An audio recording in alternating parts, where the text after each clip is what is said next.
With Doubtnut, get instant video solutions to all your maths, physics, chemistry, and biology doubts. Just click the image of the question, crop the question, and get instant video solution. Download Doubtnut app today. Hello everyone, let us start with our question. In this question, what is given? A body starts rolling down an inclined plane of length L and height h. Now this body reaches the bottom of the plane in time t. We need to find the relationship between L and t. Okay, whether t is directly proportional to L or inversely proportional to L, or L directly proportional to t square or t inversely proportional to L square. Okay, we just draw an inclined plane. Let's say this is an inclined plane. Okay, and let's say this is one of the object which is rolling. Okay, so it is rolling. Maybe it could be a disk or could be a cylinder or could be a sphere, any object which is rolling down the incline with an acceleration a. Now for example, the total length of this incline is L. We say that total length from here to here, it is L. Now here, when it is just starting, so initial velocity would be equals to 0. Okay, so we can use our equation of motion s equals to ut plus half at square.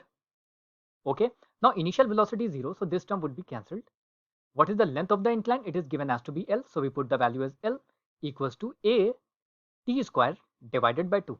Okay, this would be the value. Now what is the value of the acceleration? For example, if angle of incline is given as to be theta, okay, and moment of inertia of this body is I. So what is the value of acceleration? We see that acceleration value is equals to g sine of theta divided by 1 plus I divided by mr square. Okay, now this value we know that theta is constant. Okay, so sine theta would be constant.